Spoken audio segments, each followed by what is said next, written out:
Muslim terrorism and lots of other developments in the world that they say is the important issue for the future of the world.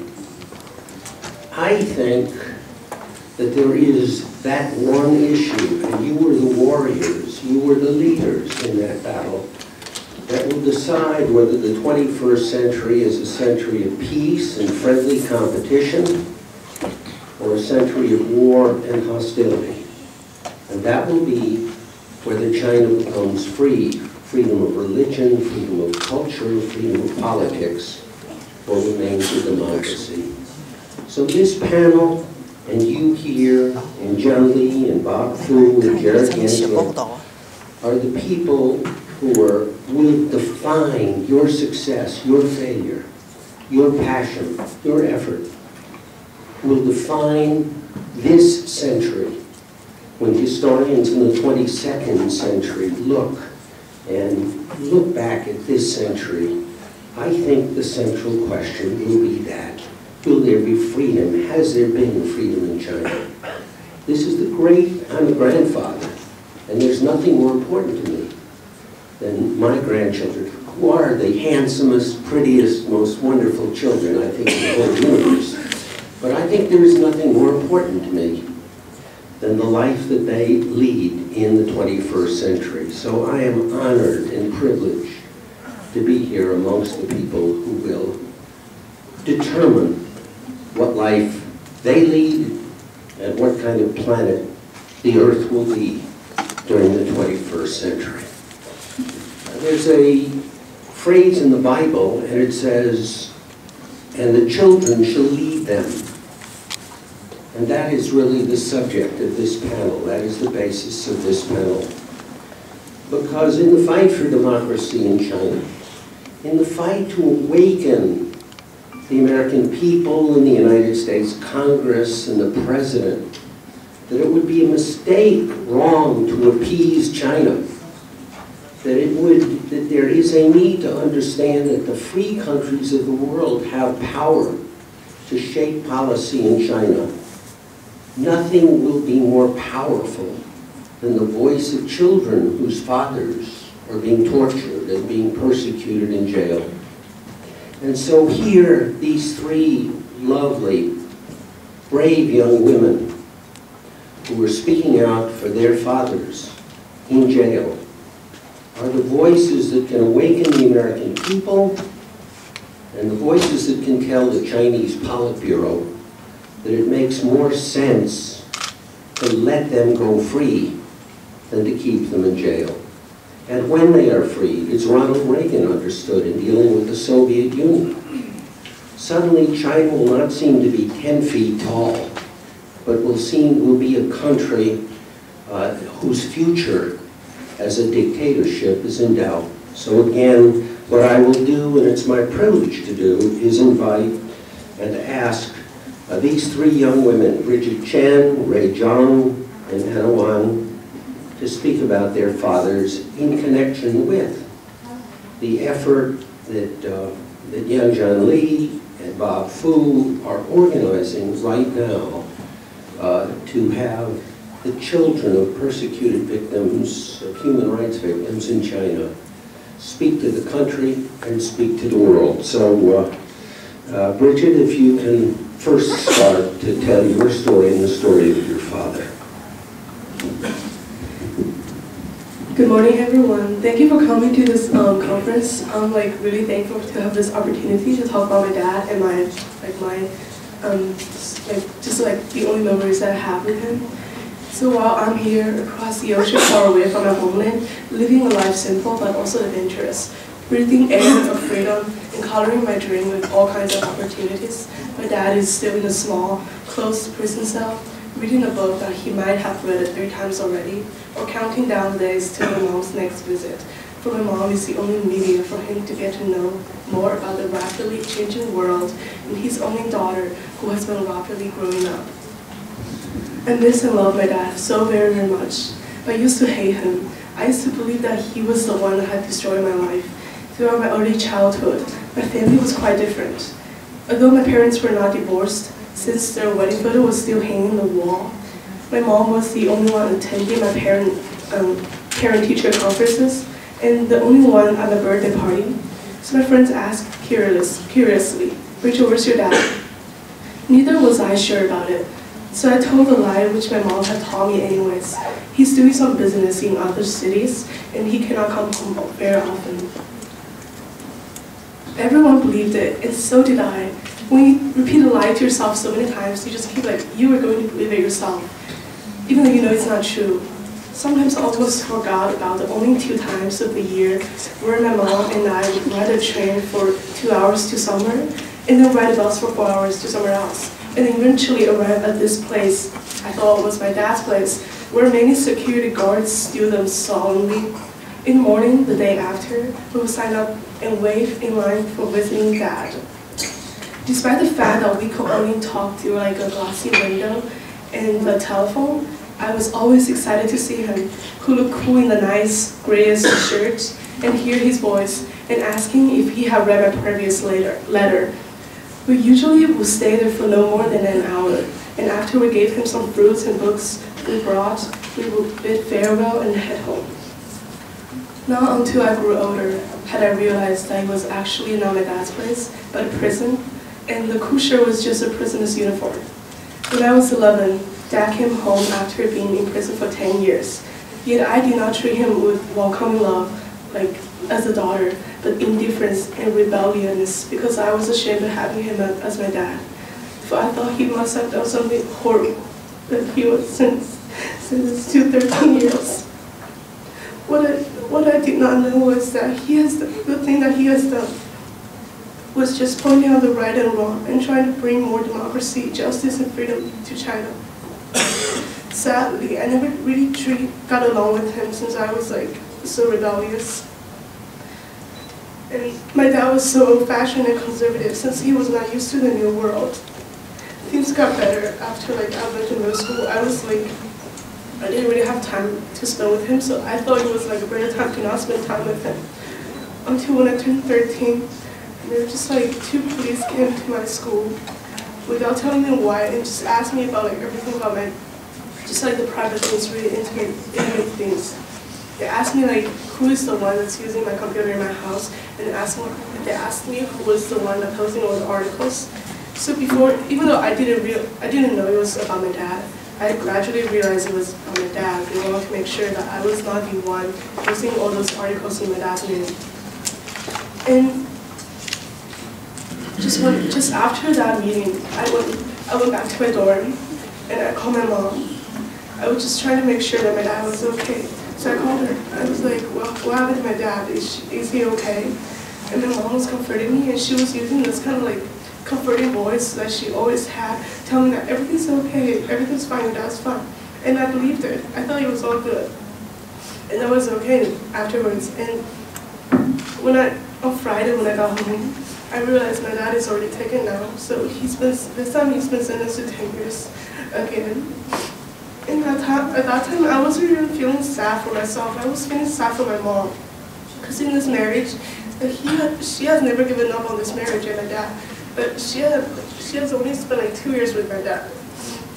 So I felt really bad for her, but I never felt bad for me. Only until I moved here had I realized how much lack of my dad's love. I never experienced his love that much, only through letters. So I don't want to admit that I lack stuff, but I do lack my dad's love. And I'm thankful for this opportunity to be able to share my stories, because I feel like having your own voice is such a good thing. It's such a precious, a privilege in America that you can just share your stories, because I know the story I cannot share with anyone in China. So yeah, I just want to thank everyone for coming. And I hope I can do more things to bring my dad, to give him freedom, because he gave up his freedom to set others free. And I'm really thankful that for one sentence that my mom told me, which made me eventually decide to come to America. That she said, in China, everyone will consider your dad as a criminal, while in fact he's a great and honest man, whereas in America, your dad is a hero.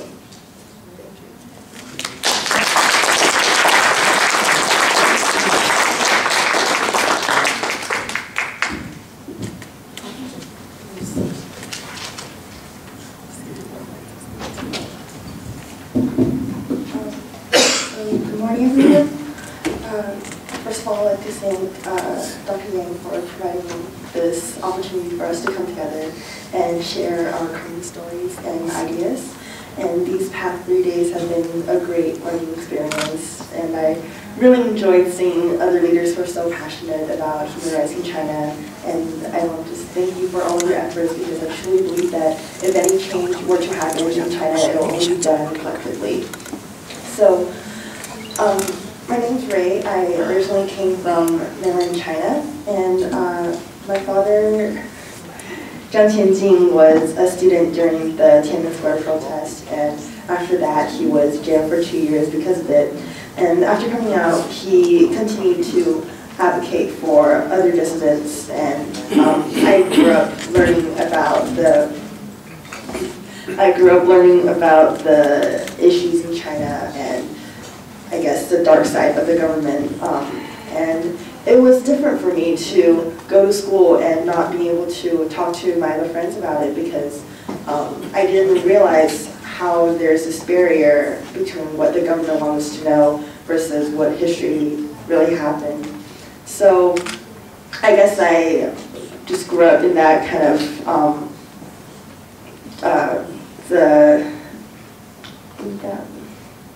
sorry, words are lost for me. But I grew up in that kind of imbalance between what I know as reality versus what I've been told as reality. And after my parents became Christians, my dad became a pastor, and we were persecuted more religiously. We would have police come to our house Sundays, trying to prevent us from gathering, going to church, or politically sensitive days. They would come and basically hold us under house arrest, but we never got into any direct confrontations until 2008, when it was for a Christmas gathering for a church, and they forbid my dad from leaving the parking lot. So through that, they got in a minor confrontation, and my dad was detained for 10 days after that. And after coming out of detention, my dad decided that that country is just not safe for anyone to live in, just with the regime right now. So we moved here, and we've been active helping other families and other dissidents, children, to come out and support them and tell their story and let their lives be known. So, thank you.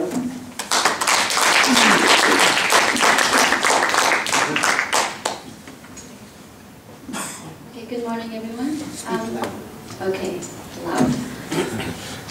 I would like to start by thanking Dr. Yang for hosting this event, for all his years of support, bringing us together and giving us this time to share. My name is Tiana, and I'm the daughter of Wang Bingzhang, the founder of the Overseas Chinese Democracy Movement. In 2002, my father was kidnapped, brought to China, and eventually sentenced to life for his work for the Chinese Democracy Movement. He's currently serving the 13th year of that sentence in Shaoguan in solitary confinement, where both his physical and mental health have been in steady decline. I was 13 when my father was arrested. In that time, he's missed out on so much in my brothers and sisters' lives. The passing of both of his parents, the birth of his grandchildren, and all of our university graduations. I will be getting married in this July, and while I'm thankful to have his blessing in this important life decision, it's an unspeakable tragedy that he won't be there to celebrate with us. When I started advocating for my father's release in 2008 in Washington, D.C., it was a fairly lonely venture. Recently, however, I've been joined by an increasing number of other young people whose fathers are also imprisoned in China.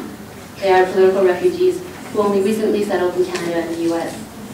Together, we've formed a small community supporting each other in our efforts to reunite our families. And I'm so glad that they're here with me today. In the past few years, they have been a great source of comfort and inspiration when it's been difficult not to give up calling for my father's release. You see, unlike our fathers who went into their activism willingly, our burdens are largely inherited and do not come of our own choosing. Yet, somewhat ironically, our efforts in trying to win our father's freedom has given us first-hand experience with the exact types of anti-democratic, anti-human rights practices that they have fought so hard and has thus instilled in us a genuine conviction that China must change. But we often lack our fathers' courage and brazenness, and as young people just trying to figure out our own way in this world, find it difficult to share in their all-consuming commitment to political reform. At the end of the day, all we crave is a sense of normalcy, for our fathers to be free, and for our personal nightmare to end. For some time now, I've been thinking about how we can do more for each other, build a stronger community, and elevate each other's voices without over-politicizing our message. Last night, I had the chance to talk in private with my brothers and sisters in arms. Indeed, we all spoke of wanting to help our fathers more, raise awareness for the human rights situation in China, but at the same time, not to have our personal plea and even our identity confused with that of our fathers. We also spoke about how we don't want to be victimized nor defined by our father's circumstance. And we realized that what we all needed help with is actually quite simple. It's simply support to tell each other stories without worrying about how it might be construed. Each of our stories is unique and complex, beautiful and heartbreaking, and our experiences can't be reduced to a one-dimensional narrative as it often is by the media. Even to say that we are children of political prisoners is somewhat too simplistic of a way of connecting our shared experience, as some of our fathers are now free, while some of them have passed away. What we feel we need is a community to provide a safe space for us to tell our own stories. Thus, we want the purpose of the organization that we are establishing today to serve a storytelling and consciousness-raising mission. We believe that our personal experiences are worth sharing, worth documenting, and worth remembering. While we have yet to decide on a name or even a specific format on how to achieve that end, we know that honoring our fathers' sacrifices doesn't mean that we must all become extraordinary democracy activists ourselves. Part of our jobs as children of political prisoners, perhaps the most important part of our job, is simply to stoke at the embers of hope by telling and retelling our fathers' stories, which are gradually becoming our own. I feel so honored and privileged to be part of an effort to share the stories that have inspired me for so long, and I thank everyone's support and well wishes as we start this new endeavor. Thank you.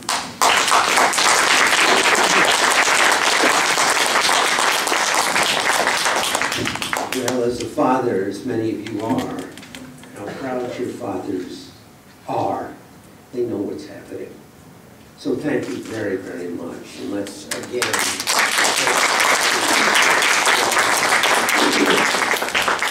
Before I call the next three panelists up, and I'm afraid you're going to have to give up your seats for the next panel, if that's okay with you.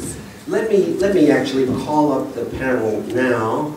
And why don't you just stand each, as I call you, why don't you just stand behind these young women. The first is our host, Yang Zhang Li. I could go on for the next half hour talking of how grateful I am to be his friend and how extraordinary a man and brave a man he is, and tormented a man he is by the lack of freedom of other people in China. The next is my personal hero, Bob Fu. Bob was responsible for sending my wife to China, where she got briefly arrested. There is, between these two men here, they hold, as I say, so much of the key to the 21st century. When the history books are written, their failure will mean our failure, their success will mean our success. And the third person, I'm sorry to say, has never been in jail, as our other two distinguished guests have been. Jared Gensler. Someday, Jared, perhaps you too will learn the meaning of and the value of freedom, as these men have. But he's a lawyer, and I'm a lawyer. And what we do as lawyers is come and visit people in jail. We don't go ourselves. But Jared as well is a great hero and a great activist who is using the power of the United Nations and public opinion in the United States to create pressure on the Chinese government. Before I call on them, yes? I want all the children to come to join us. Okay. Okay. Can we wait? Can we wait till the end? Okay, all right, sorry. Okay, I have just one comment to make and one request before I ask these three. They hate to hear the word great and distinguished, but in fact they are. I've lived in Washington, and in Washington people call themselves great. They look in the mirror and they say, aren't I an important man, an important woman? And they are not. It's the people who work on day after day who are the real great people and heroes. And these three people who will speak next are worthy to follow the three young women who just spoken. But I have my own personal request. I want the message of these three young women to go to millions of people in China. And there is only one means by which that can be done. It is the internet. China spends billions of dollars and gives an unlimited budget to people who build the great Chinese firewall. Thanks to Falun Gong practitioners, there are systems that can bypass the Chinese firewall if the United States government gives them sufficient support. The United States government admits it. And some spokesman for the White House said, well, we can't really allow this to happen because China would get very angry if we do. I think we are close to making this miracle happen. And that is a miracle for Tibet, it is a miracle for Falun Gong practitioners, it is a miracle for Uyghur Muslims, for Christians, for human rights activists, and not only in China, but in Iran, North Korea, and all of the unfree places in the world. So my request, and it is a request that will allow 25 million people to hear what these young women have to say, is that every time you speak of freedom in China, just remember to put in a sentence or two to say, and I ask that the United States government begin an effort, an initiative, and a commitment to bypass the internet firewalls of China. When the Berlin Wall came down, it was the end of the Soviet Union.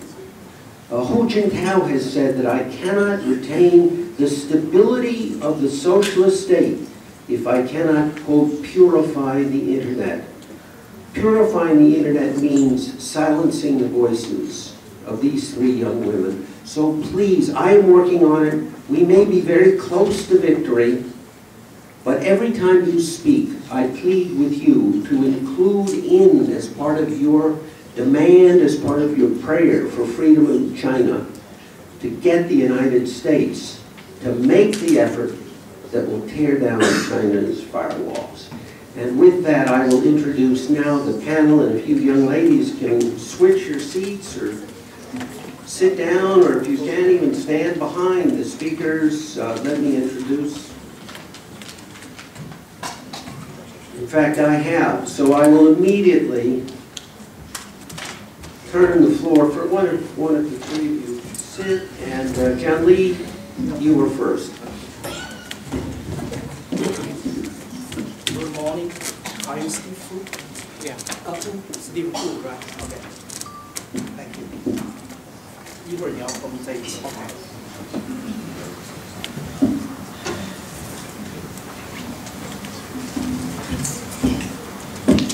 So, thank you, Mark. Today, I want to speak as a father and as a former political prisoner to the children. Dear children, it is really heartening to see all of you here. We know many children like you, the prisoners, conscious children, are not with us at this moment. Being with us are some past prisoners of conscience. I can recognize here Li Huanjun, Li Meiqing, Liao Jiang'an. They are all your daughter have spoken. Where else I leave out? 以前的这个就是在我们现场的以前坐过牢的人，你们站我啊。 Yeah. So their children are not being with us. So we will not forget them, and we will not leave anyone out. Please be seated.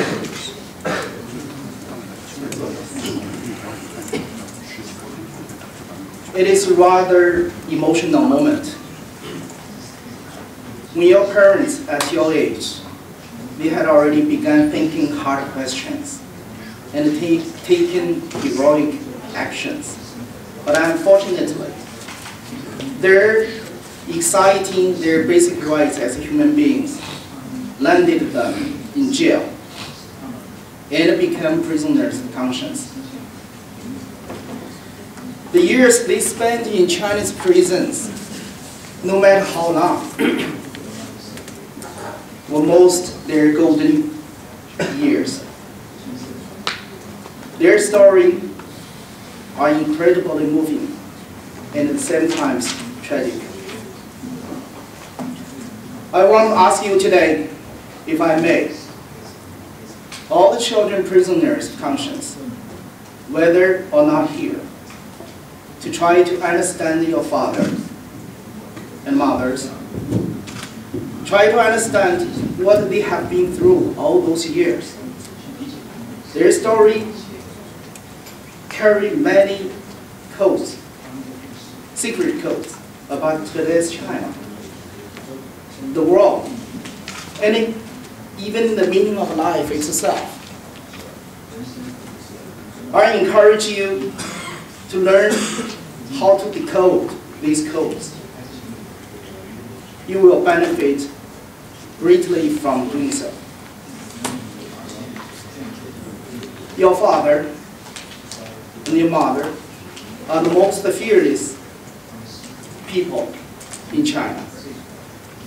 They are the people who have made greatest contribution to and the greatest sacrifice for the progress of Chinese society.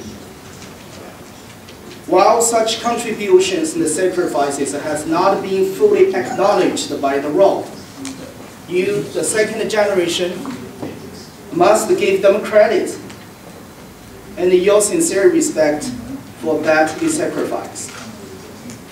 Only by doing so will you carry on with their tasks and continue to support the noble cause of fighting for China's freedom. And this cause is one that all the young people should pursue. As the second generation of prisoners of conscience, as a second generation and the children of prisoners of conscience, you are bound to witness the most far-reaching change in China and the birth of a new and democratic China. Today, I want to say something I have never said publicly. I want to also acknowledge that the sufferings we, the parents, the prisoners, have brought you. Your sacrifice are even greater. At the time when you are coming of age, your parents could not secure you an environment of reasonable freedom and safety. Even since the days you were born, you have had to face all kinds of threats and persecutions. Today, some of you are still haunted by such persecutions. I must admit, this is a wound on my heart that can never be healed.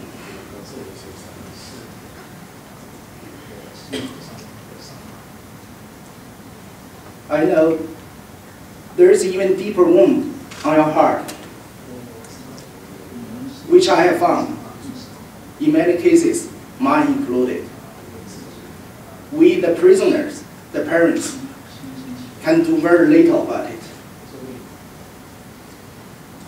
That is one of the reasons I want you to come together to support mutually as children, as our brothers and sisters, as a family. While we apologize to you for the hardships you endured, I hope all the children in the prisons of conscience, present here or not, will strive to be more understanding and committed. You should be confident. It was after the love for their children and for the future that your parents never gave up their beliefs and ended up spending their prime years in prison. Indeed, if not for you, if not for children, I would see little reason for us to come together. And I just couldn't imagine we would have struggled so hard and so long as we did.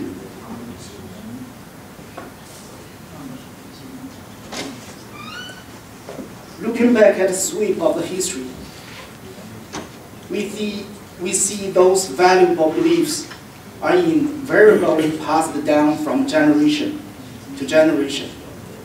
This is universal, and China is no exception. Now, as parents, with our shared beliefs and commitments, we pass the torch of friendship into your hands. This torch is a symbol of the friendship among your parents. And this friendship should continue and grow among you. This kind of friendship is where the future of China lies. Thank you.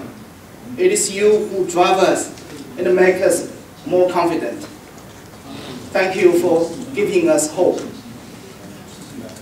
God bless all children of prisoners of conscience. Thank you.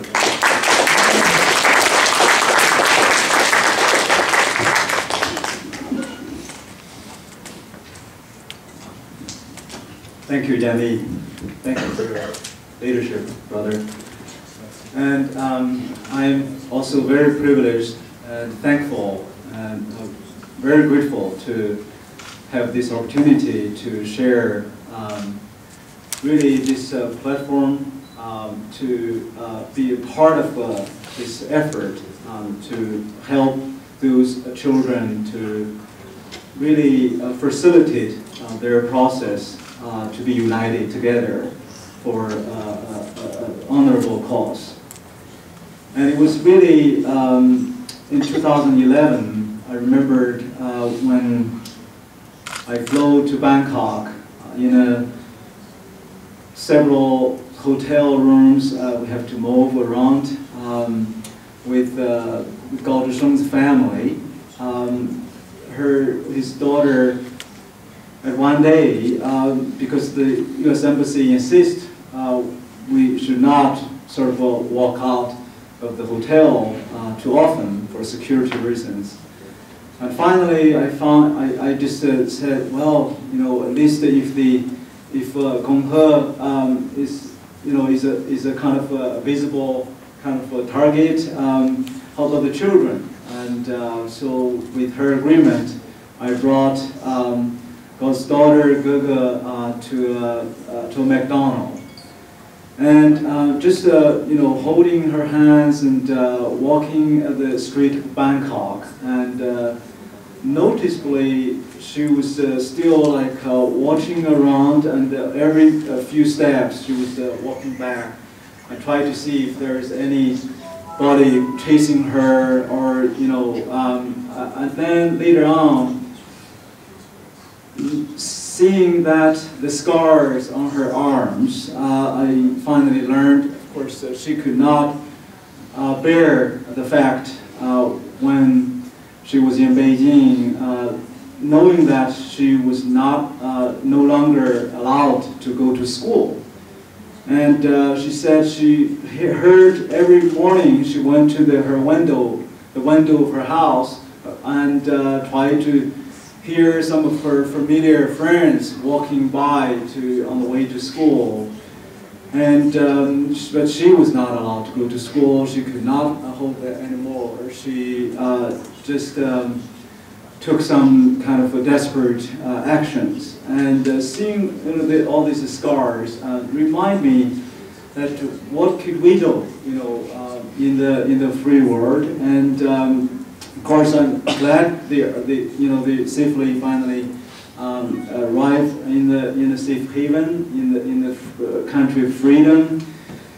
And it was 3 years ago, actually 2 years ago, I think, with the help of Michael and along with the other leaders, Jared, Jan Lee, and 20 plus organizations, we launched the China18.org Free China 18 campaign. Primarily, it's really, with the representations of this 18 as a symbol for striving for freedom. And later on, we have this 6 daughters of the prisoner of conscience, testify before Congress 3 times. Even once we went to Taiwan before the Taiwan Parliament.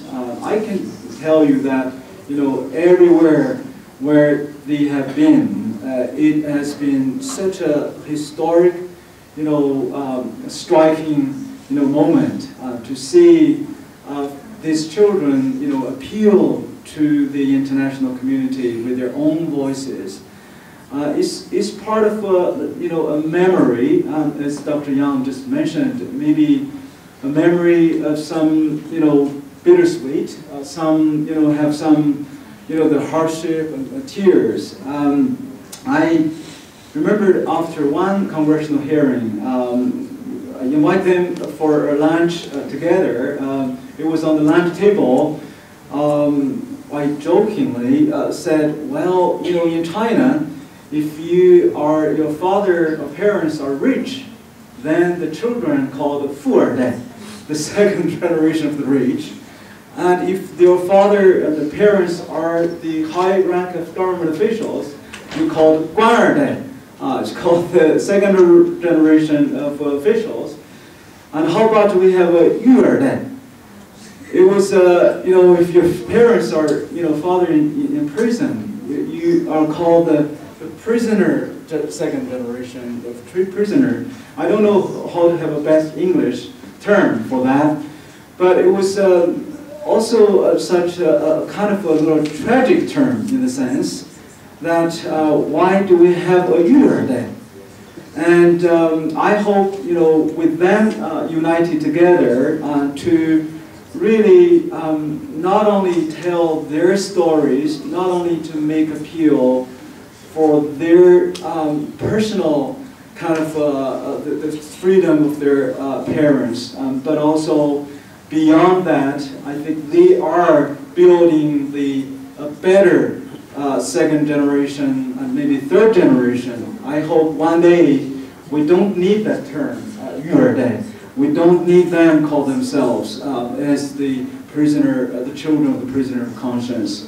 One day we can celebrate the fact that they are proud of their fathers, their mothers, for their strive for the fundamental freedom and human rights for not only Chinese but for the world at large. So thank you. I'm looking forward to working together to support, and I made my pledge at the time when I was in the room with Gaosheng's family and talking with his children that they will never be forgotten. We will do everything we can and in our utmost effort to support them and to help them and to see they are united in freedom with their bonded fathers and mothers. God bless you, and we will continue to pray for you. Thank you.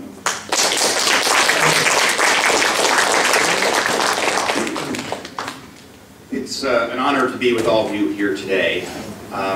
And much as we heard the extraordinary stories of the three daughters before us, and much as there's great power in storytelling as a way to bring to light the injustices that any country commits against its own people, I also want to tell you a few stories today that I hope will give a little hope to those of you whose fathers are imprisoned, and to all of us here that are striving for freedom, democracy, and human rights in China.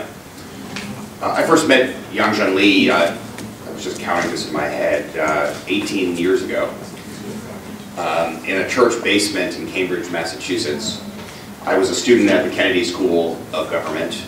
He was as well. And it had been announced in the fall of 1997 that Jiang Zemin was going to come visit Harvard University. And I wasn't there because I knew much about China human rights. I was actually there as a Harvard student because I was appalled by the fact that it was announced that no protesters would be allowed on campus and that Jiang Zemin would not take any questions. And to me, that was outrageous, that this man could travel to speak at my university and travel in his own totalitarian bubble and insulate himself from the rights and freedoms that we have in the United States, including a right to free speech and a right to disagree with people publicly as well as privately. And we were able to ultimately plan what turned out to be the largest protest at Harvard since the Vietnam War. And when it was over, I had met some extraordinary people, including Zhenli. Among those also helping to organize the protest were Lobsang Sangay, now the Tibetan Prime Minister in exile, and a number of other people who've gone on to do very compelling things. And when I was reflecting on my experience having done that, and at the time I was focused on domestic work in the United States, not international work at all, I asked myself, how much impact did this protest have on people in China? And my conclusion was basically nothing. The CCTV cameras were pointed in the other direction, not surprisingly. We did a lot to raise international awareness about what was happening in China. The fact that Jiang Zemin was greeted by such a large protest got plenty of attention in the United States and around the world. But what I wanted to do with my life and my career, having met people like Zhenli, was to stand in solidarity with the heroes like him and like all of you here and like their families back in China who are trying to confront the dictatorship firsthand and are suffering immensely because of it. And so this is what persuaded me to go to law school to become a human rights lawyer. If one fast forwards now from 1997 to 2002, I'd gone to law school. I'd become a human rights lawyer. I had actually gotten my first client out of prison as a law student, a British guy who had been wrongly imprisoned in Burma and given a 17-year sentence for handing out pro-democracy leaflets in the country. And I got a phone call from a friend of mine who asked me if I'd seen the wire service report that Yang Zhenli had been detained in China. And I had not. And I took a look at it. And while Zhenli and I had become friends back in 1997, we were not close friends, and had not remained in close touch. But I remember distinctly what I heard from him back in 1997 and how it had inspired me.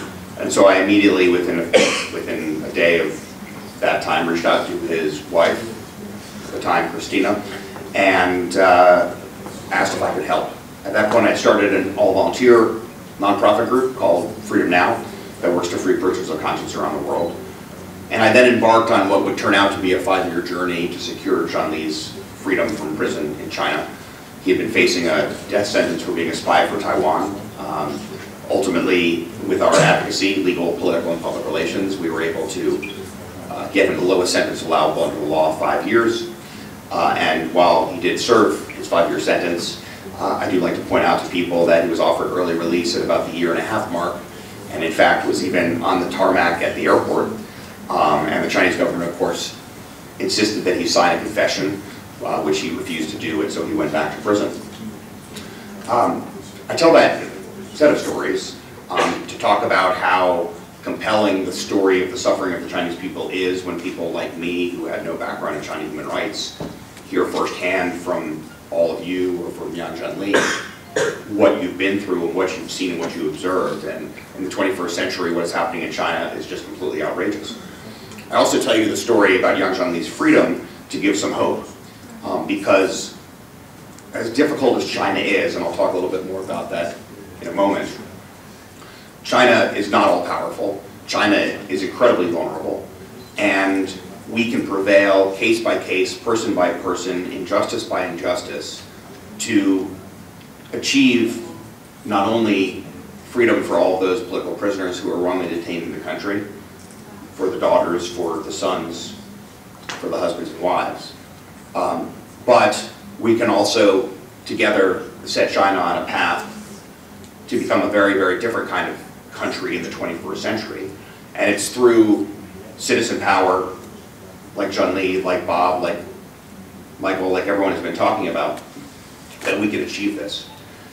Now, in my working on many China cases now over the years, having represented Gao Shisheng, continuing to represent Liu Xiaobo and Liu Sha, representing Chen Guangcheng's nephew, Chen Kegui, it's been my experience that by highlighting the highest profile cases, you bring attention, visibility to the rest of the persecution going on in the country, and that is critically important. But in sitting down with US government officials and British government officials and French government officials on these kinds of cases, I'm always told privately by governments about how difficult China is. And no doubt China is difficult, and China wants the world to believe that if you raise human rights concerns, that they will walk away from the table and that they will not be willing to engage with countries on the broad range of other mutual interests. And to me, that assertion and that naivete coming from government officials is both extraordinary and outrageous. China is interdependent with the world of the 21st century. It cannot walk away from its relationship with the United States, the UK, and France. It is stuck with us as we are stuck with them. And as a result, what that means is that as partners in the international community, whether reluctant or not, we can have an impact on the policies of the government of China by having the courage to speak truth to power, by calling things as we see them, and by demanding justice for people who are suffering in the country. And not doing so because we're imposing our values on China, but because we want to stand in solidarity with the homegrown pro-democracy activists, human rights activists, civil society activists, religious freedom activists, and so forth in China who want freedom for themselves. To me, what was most interesting about when Hu Jintao visited Washington and did a press conference with Barack Obama a number of years ago was that somehow both sides seemed to be speaking for the other. And you had President Obama at the time saying, well, you need to understand that China is, evolving and growing, and we need to be sensitive to its concerns. And you had Hu Jintao, who had been well briefed by his staff, saying, of course there are concerns about human rights, and of course we need to work to improve human rights. And I was wondering who was who in that conversation, so to speak. And I remember at the time talking to Zhenli about that exchange, and his response to me was so striking and so important, which was, it's actually outrageous for the President of the United States to suggest that there is something that requires cultural sensitivity with respect to wrongly imprisoning a person, and to suggest that Chinese culture justifies imprisoning people wrongly, to suggest that it's okay to torture people. In Gao Shisheng's case, which I know exceptionally well, he spent 4 years in a prison cell with a 5-watt bulb, almost in the dark, no ventilation, no human contact of any kind except the prison guards who refused the right to talk to him, no reading materials, no entertainment of any kind, given a bowl of soup and a steamed bun a day, that's it, having lost a third of his body weight, half of his teeth, having suffered immensely in great pain from what's going on. How does that have anything to do at all with Chinese culture? And where in Chinese culture and history, which has a very rich and lengthy tradition, does it require cultural sensitivity to appreciate that this is an okay thing really to do to a person. This does not have anything to do with Chinese culture. This has to do with brutality, and this has to do with horrific mistreatment of people. And so let me just conclude by saying that there is a lot that can be done to advance human rights in China. This is why all of you are here. There's a lot that can be done to free individual prisoners of conscience. I'm not suggesting it's easy, but I am suggesting that we need to put more pressure on our governments to stand up to the Chinese government, to acknowledge the interdependence of our government and the Chinese government, in the same way that we had through the Helsinki process with the Soviet Union, the ability to engage with the Soviet Union on economic issues, on human rights issues, on nuclear issues. We need to be able to have the same kinds of discussions with China. And we need to stop having, in my view, the human rights sequential monologues. They're not dialogues, they're sequential monologues where both sides talk at each other, and where you have the foreign ministries of both countries, in my view, neither of whom have any power to make any decisions, talking past each other, right? We need the President of the United States, we need the Prime Minister of the United Kingdom, we need the President of France to directly talk to Xi Jinping and to demand action in the same way that China demands actions on issues that they care about. These need to be equally important issues as every other issue that we're dealing with on the bilateral agenda. So, for all those who have no hope, which I'm sure isn't any of you in this room, but for those who feel like it is hopeless or impossible, we have no choice but to persevere and to continue to work hard. And we do have victories along the way.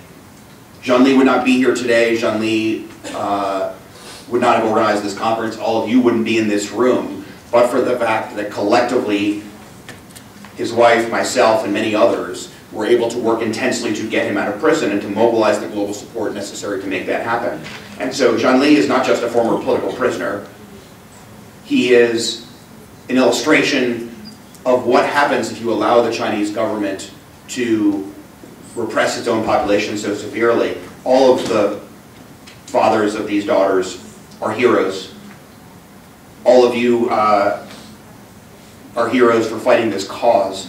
And I would just lastly say that the idea that you look at young Zhengli as just one illustration.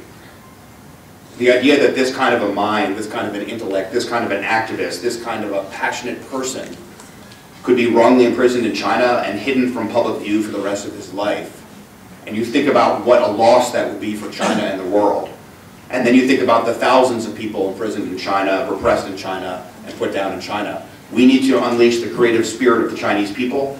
And I do think the change is inevitable in China with the infiltration of the Great Firewall, with the expansion of mobile telephony, with the size of the country and the porousness of its borders.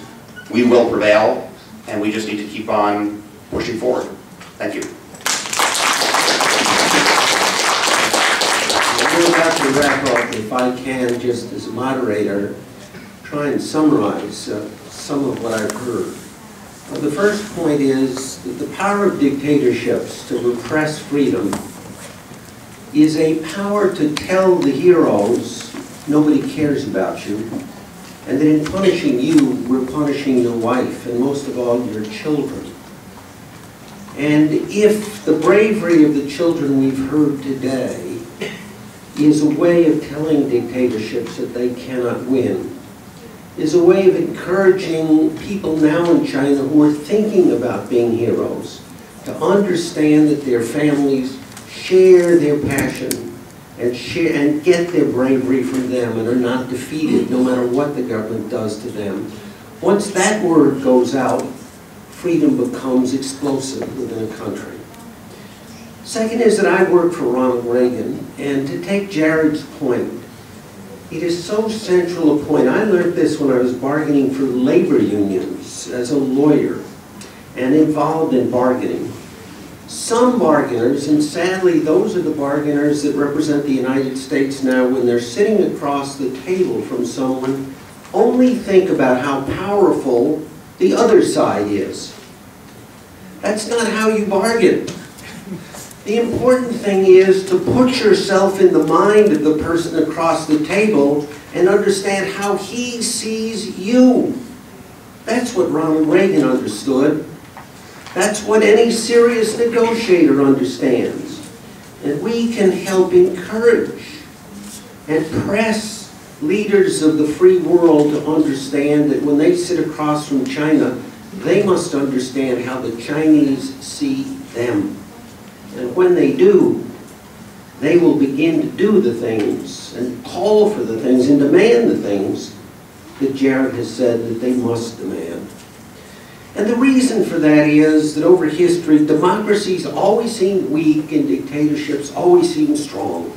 Because democracies are always arguing with each other. And one minute we're up and the next minute we're down. And there's a lot of noise that goes on and a lot of confusion about what it is that we stand for. Whereas dictatorships seem like they speak with one powerful voice.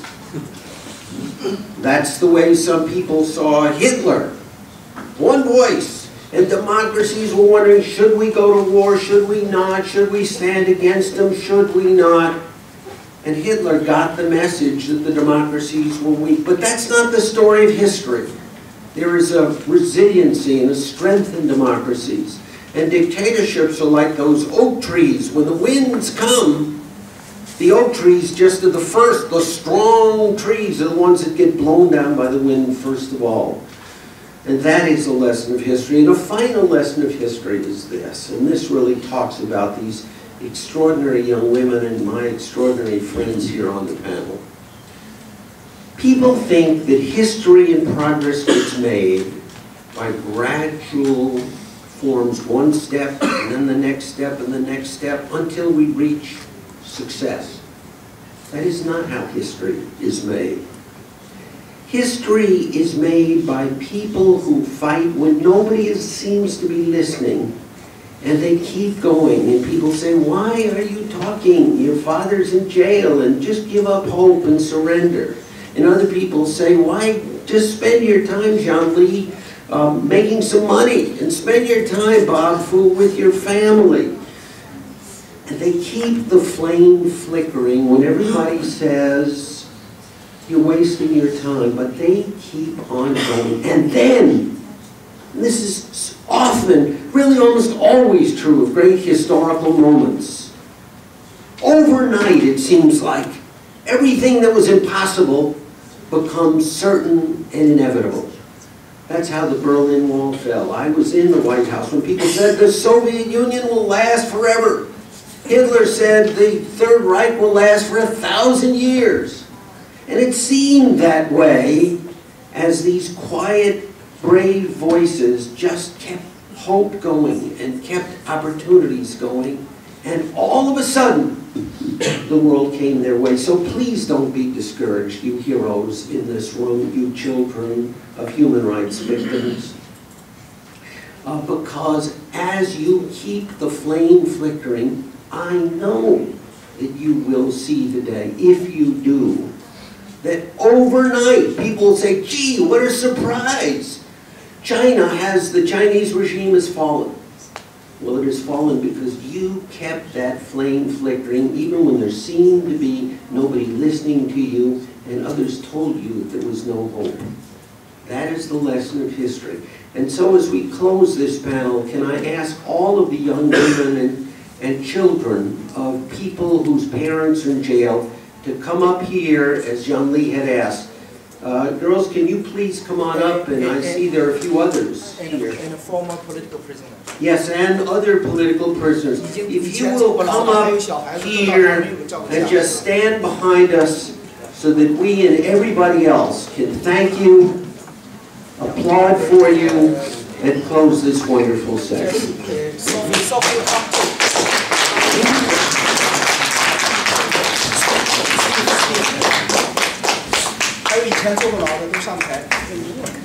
廖家安，是不是让每个小孩说一句话，说父亲是一个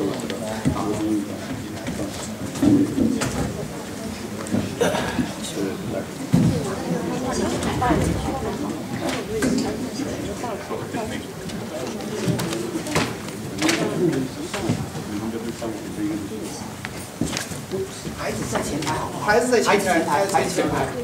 然后每个孩子，要不然每个孩子说一下你叫什么名字，你的爸爸叫什么名字？爸爸。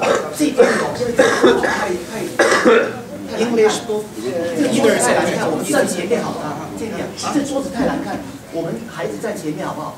在前面，孩子前面桌子太难看了。And now, can we all stand up and applaud these 对， women? 站在后面，站在后面，孩子在前面。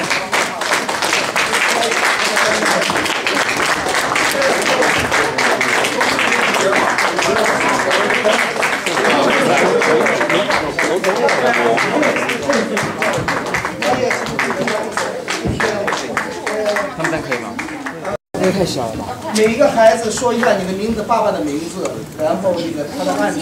从那边开始好不好？从那边开始。从那边开始。Steve 胡开始。OK， my name is Steve， my 讲 father。中文，先讲中文啊。好，来中文。我叫 Steve 胡，我叫 Steve 胡，我来自宜昌湖北宜昌。然后我爸爸是已经3次进了劳教所监狱，第一次是在我小时候6岁的时候，00年，然后第2次是在01年，然后最近一次是在13年。然后因为我是练法轮功，我们一家都练法轮功，但是就是因为他政府的那种迫害嘛，然后所以就是一直受到迫害。我父亲叫胡宗志，是一个大学老师。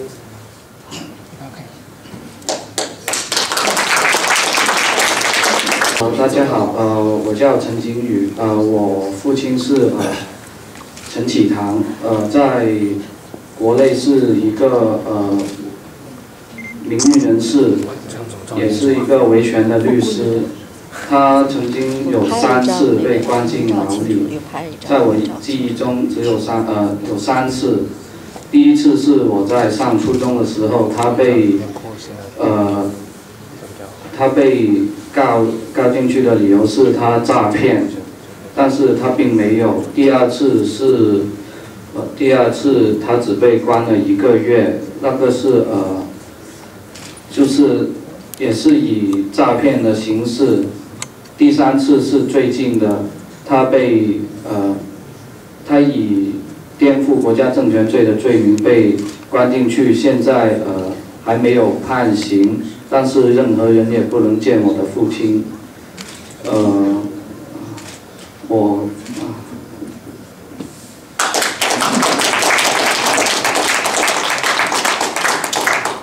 Okay, so I'm going to say this in English because I'm more comfortable with it.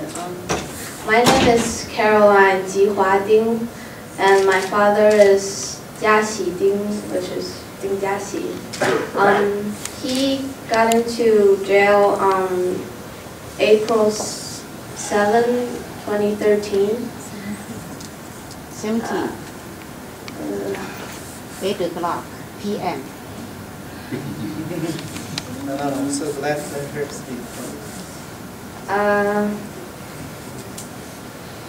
被判 he's going to stay in there for 3.5 years. And he's going to come out on 2016, October 16. Personally, I really think what he is doing is right, is for the people in China. And I love him so, and I really love him for that.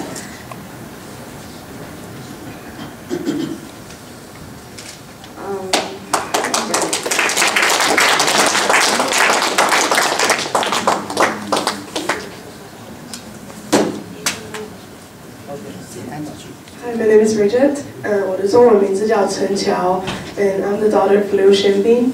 And my dad has been sentenced 3 times. The first time was before I was born, which was after Tiananmen Square incident, the massacre, and that was for 2 years. And then the second time was when I was 2. He was charged by subversion of state power, 颠覆国家政权罪, and he was sentenced to 13 years, but he stayed there for 10 years. And the third time was when I was 13. He was taken to jail and then he was charged by subversion of state power again, and this time he was sentenced to 10 years.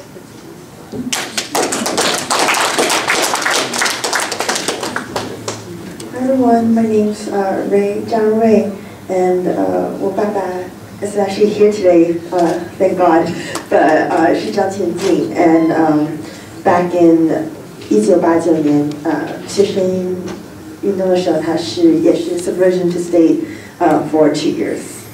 Thank you.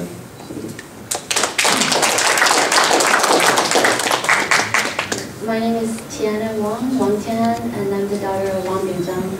And my father is currently serving the 13th year of a life sentence since 2002 for his work in pro-democracy activism. Hi, 我叫杨倩怡，我的爸爸是杨海，他在中国的西安，他是1989年山东青岛海洋大学的学生，他在6·4之后被判过2年刑，从他出来以后，他是一直坚持民主事业，然后他在国内现在也一直在继续着他的维权活动以及一些民运上的事情，然后他就把我送到这里，让我很感谢我今天可以在这里。我家王志怡，我的父亲是王登海。我父亲从79民主强时期就开始进行民主活动，然后在8964期间组织了游行而判刑2年，然后在我出生那年98年，创建了民主党。因为这么多的事情，所以一直遭到长期的精神上的迫害，所以他在12年病逝了。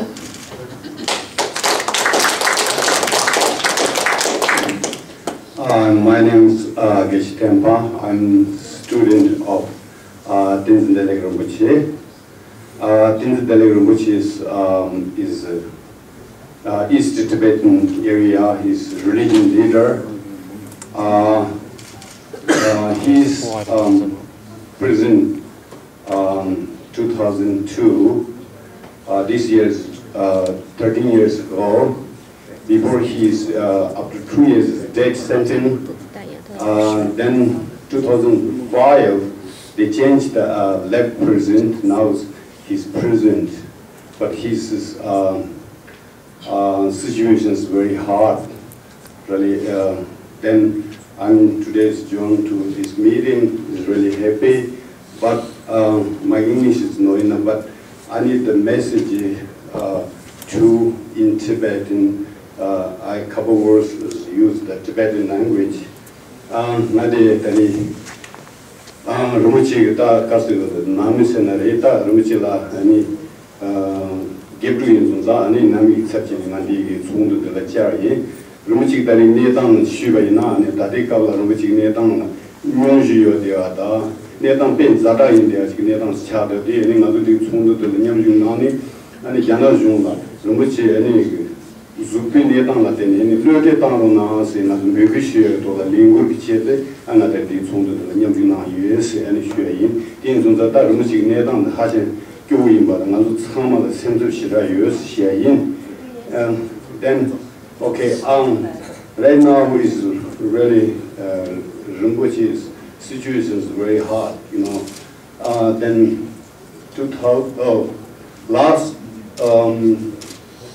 2013, the family meet him, date him. He's blood pressure, heart disease, lung disease is really difficult. But we now is hope. We lobby, but tomorrow we maybe meet something congressman. State development, but we have planned that, but I'm really happy to join this meeting. It's a good opportunity. Thank you so Dr. Yanjini. Thank you so everyone. Thank you.